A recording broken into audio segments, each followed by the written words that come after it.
원래 일부 영상은 이거였었습니다. 팔란티어 B2C 서비스가 가져올 암울한 미래, 인간관계가 디지털 트윈이 된다면 이라는 설정하에서 이 방송을 풀어갔었죠. 간단하게 설명드리면 이거였거든요. 스마트폰이 없고 인터넷이 발달되어 있지 않던 그 시절 우리가 한번 생각을 해보면은 우리는 온전히 소통을 오프라인 만남을 통해서만 했었죠. 그렇기 때문에 내가 저 사람을 얼마나 생각하고 있고 저 사람이 나를 얼마나 생각하고 있고 그 마음은 온전히 직접적인 만남을 통해서만 확인할 수 있다라고 얘기를 했었죠. 그래서 이때 당시에는 물리적인 거리, 서로 떨어져 있게 된다면 저 사람이 나를 어떻게 생각하는지를 알 길이 없었기 때문에 또 이 물리적인 거리가 서로의 마음을 가로막게 하는 장애물이었었는데, 반대로 얘기하면 서로의 마음을 가려주는 가림막의 역할도 했었다라고 제가 말씀을 드렸었죠. 서로 소통이 안 되니까 잘 살고 있으려나, 그래 바쁘니까 연락을 못하겠지, 희망회로를 돌리는 게 가능했던 겁니다. 그런데 인터넷이 발달하고 이 물리적 거리의 장벽이 이제 사라지게 됐죠.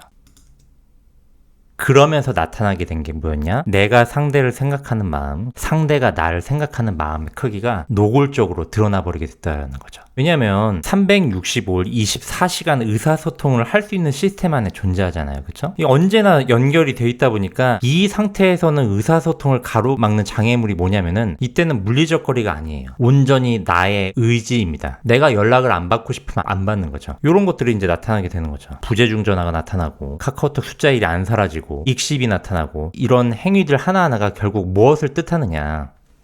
연락할 수 있지만 연락하지 않는 결정을 했다는 것을 알게 되는 거죠. 완전히 불필요한 사실들을 이제 알게 되는 거죠. 그리고 여기서 디지털 트윈화가 된다면 행위들 하나하나가 다 정량화가 되겠죠. 우리 각자의 관계들이 다 정량화가 될 겁니다. 전화를 빨리 받고 숫자 1이 빨리 없어지고 좋아요를 누르고, 이런 모든 행위들이 하나하나가 다 온톨로지화 돼서 전달이 될 거니까요. 그래서 우리는 모든 인간관계에 있어서 최선의 의사결정을 하게 될 거고, 동시에 나도 상대로부터 최선의 의사결정을 당하게 될 거라고 했던 거 기억나시죠? 기술 자체의 원인이 아니라 드러나지 말아야 할, 차라리 몰랐으면 좋았을 그 인간의 내면의 이기심이 드러나게 돼서 그로 인해서 나타날 미래는 암울할 수밖에 없다라고 제가 이렇게 해석을 했었습니다. 저는 그때 당시에 마지막에 해결책이 있다라고 말씀을 드렸었고요. 오늘 방송에서 한번 말씀드려보려고 해요. 제가 이렇게 글을 올렸었습니다. 진짜 친구와 가짜 친구의 결정적인 차이는 무엇일까요? 대체로 이런 의견들이 많이 있더라고요. 힘들 때 옆에 있어주고 잘 될 때 진심으로 축하해줄 수 있는 사람, 모두가 등져도 나에게 올 수 있고 편안해야 되고 이해관계 초월한 소통이 가능해야 되고. 가장 빈도가 많았던 댓글은 이거였어요. 이 글이 가장 압도적으로 많았었습니다. 그러니까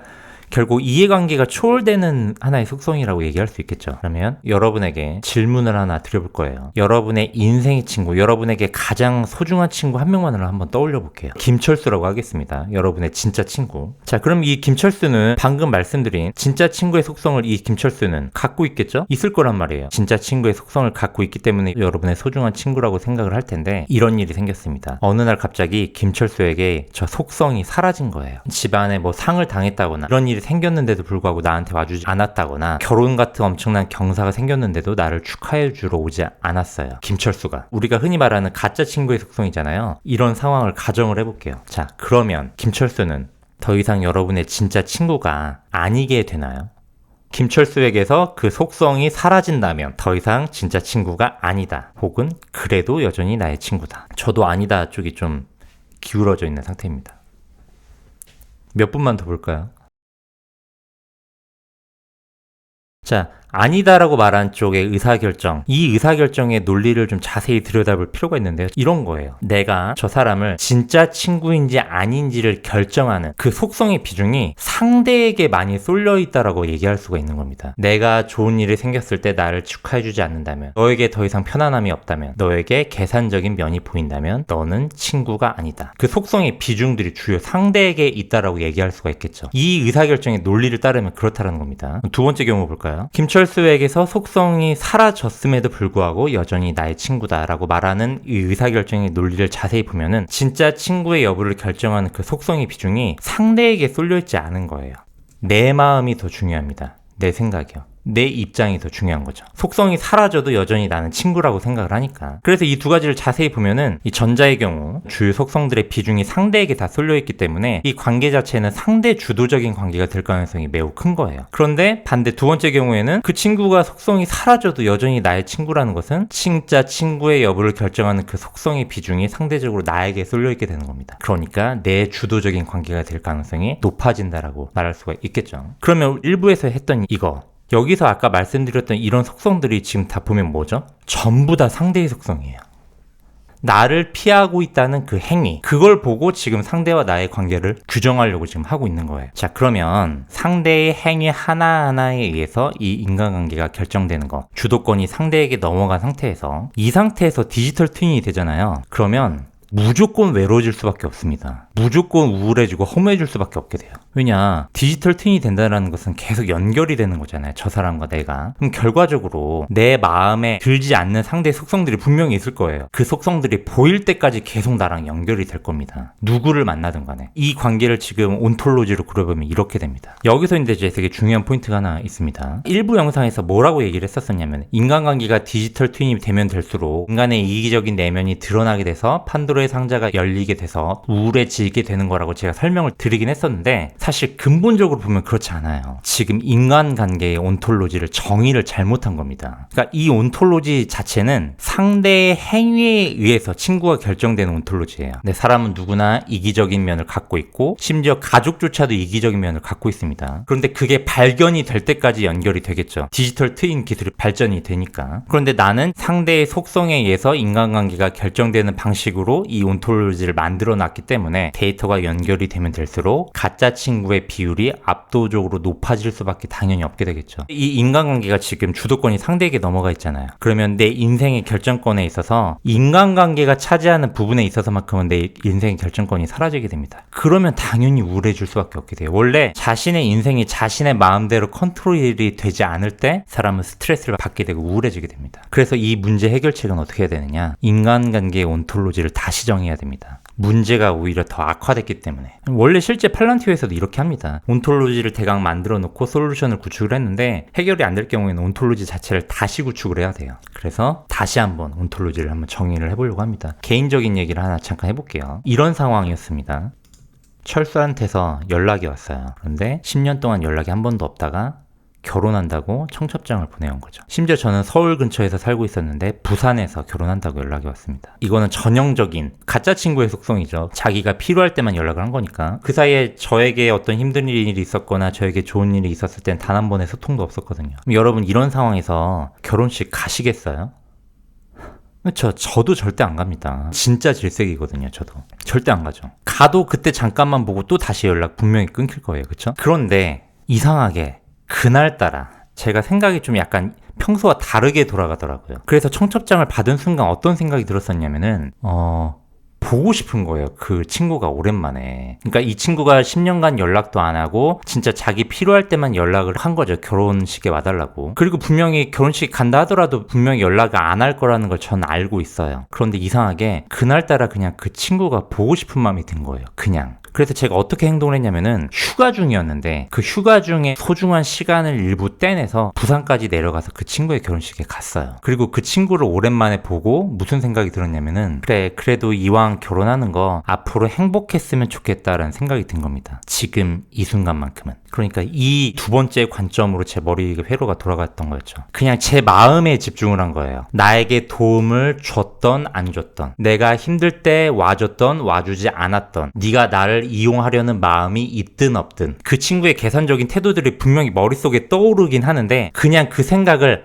안 하기로 해버린 겁니다. 그리고 그냥 그 사람 존재 자체에 대한 내 마음에만 집중하기로 한 거예요. 너가 그렇게 행동하긴 했지만 그래도 네가 보고 싶긴 하다. 그래도 네가 행복했으면 좋겠다. 이렇게 회로가 돌아갔던 거죠. 우리가 보통 이렇잖아요. 너는 이런 행동을 했기 때문에 싫어. 너는 이런 행동을 했기 때문에 좋아. 너는 내가 힘들 때 내 옆에 있어주지 않았어. 그래서 너는 가짜 친구야. 너는 내가 힘들 때 있어줬어. 그러니까 너는 진짜 친구야. 그러니까 상대의 행동이랑 상대를 향한 나의 마음 상태를 서로 인과관계로 보는 경향이 있는데, 그날의 저는 상대가 나에게 끼친 행위야 내가 상대를 좋아하는 마음이 연결고리가 없을 수도 있겠다라는 생각을 처음으로 한 거예요. 너는 그렇게 하고 싶은 대로 해. 너는 그렇게 이기적으로 행동해. 그런데 그것과 상관없이 나는 너를 좋아할 수 있을 것 같아. 이런 마음이었다는 겁니다. 그렇게 생각하게 된 그 경험도 저에게 되게 신선한 충격이었기 때문에 그 경험을 한번 하고 나서부터 제가 인간관계의 의미를 어떻게 보기로 시작을 했냐면은, 인간관계를 상대의 속성에 의해서 결정하는 게 아니라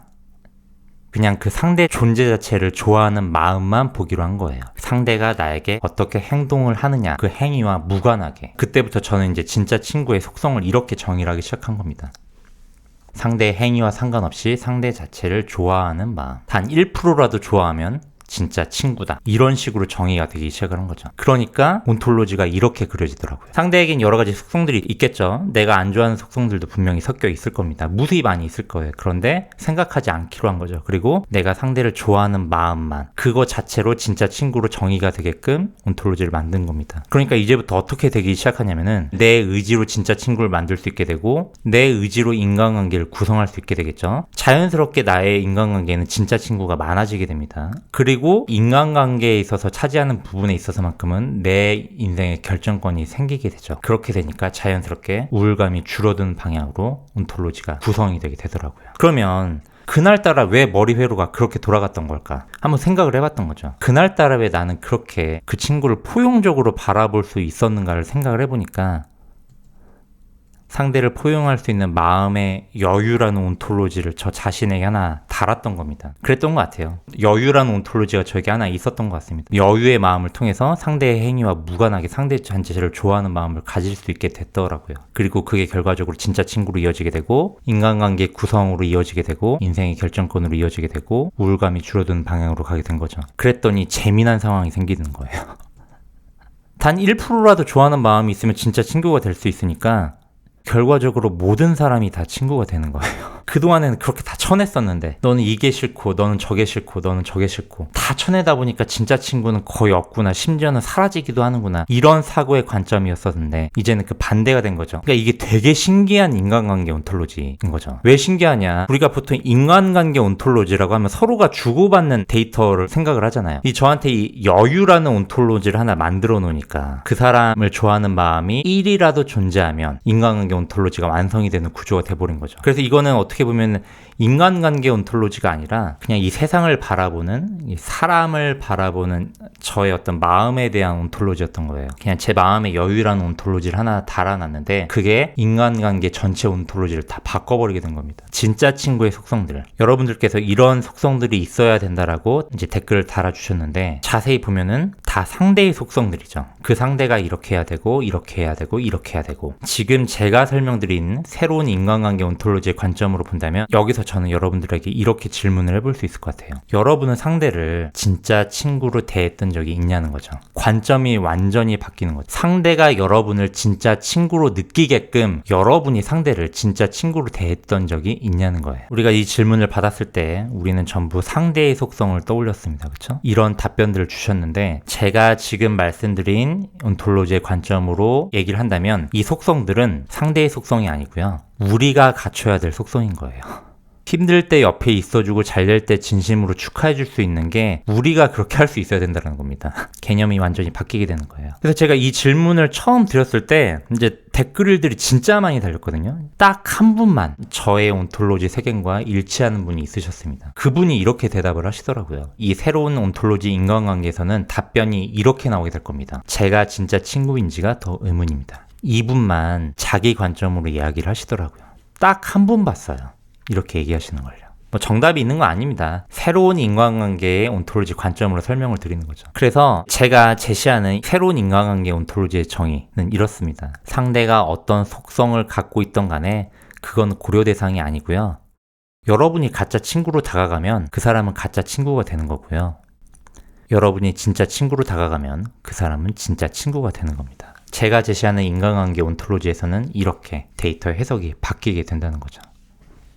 우리가 온톨로지라는 게 결국 이 세계관을 이야기를 하는 건데, 가치관이나 이 세계관이라는 것을 이야기를 할 때 이게 굉장히 추상적이잖아요. 그렇죠? 쉽게 얘기하기 어려운 영역, 어떻게 표현하느냐에 따라서 개념도 다 달라지고 너무나도 상대적인 거기 때문에 이게 공론화되는 게 사실 굉장히 어려웠었는데, 이 온톨로지를 만드는 행위 자체가 점점 대중화가 될 거라고 저는 생각을 합니다. 이제는 직접 데이터 플랫폼상에서 그 세계관을 만들 수가 있어요. 그러면 이런 가치관을, 세계관을 직접 만들고 재조립하고 수정하는 이런 행위들이 보다 투명해지고 체계화가 되고 보편화가 될 거기 때문에, 결과적으로 우리가 그동안에 알고 있던 기존의 관념들이 근본적으로 바뀌어가는 일들이 굉장히 많이 생길 거라고 저는 생각을 해요. 그 중에 첫 번째 하나가 인간관계인 거죠. 상대의 속성에 의해서 주로 그 관계가 결정되는 방식으로 바라오셨던 게 일반적인 보편적인 관념이었다고 한다면은, 온톨로지라는 개념을 만들어서 이것을 막 조합하다 보니까 전혀 다른 관점의 인간관계가 제가 제시가 됐잖아요. 그렇죠? 사랑도 그럴 수 있을 것 같고, 행복이라는 관점도 그럴 수 있을 것 같고, 뭐 여러 가지 엄청나게 많은 그 철학적인 가치관들이 있겠죠. 그 기존의 관념적인 영역들도 결과적으로 디지털 트윈화가 되면서 기존에 알고 있던 본질적인 의미가 상당히 많이 바뀌어가게 될 것이라고 저는 생각을 합니다. 이게 여러분들께 전달드리는 마지막 메시지였습니다.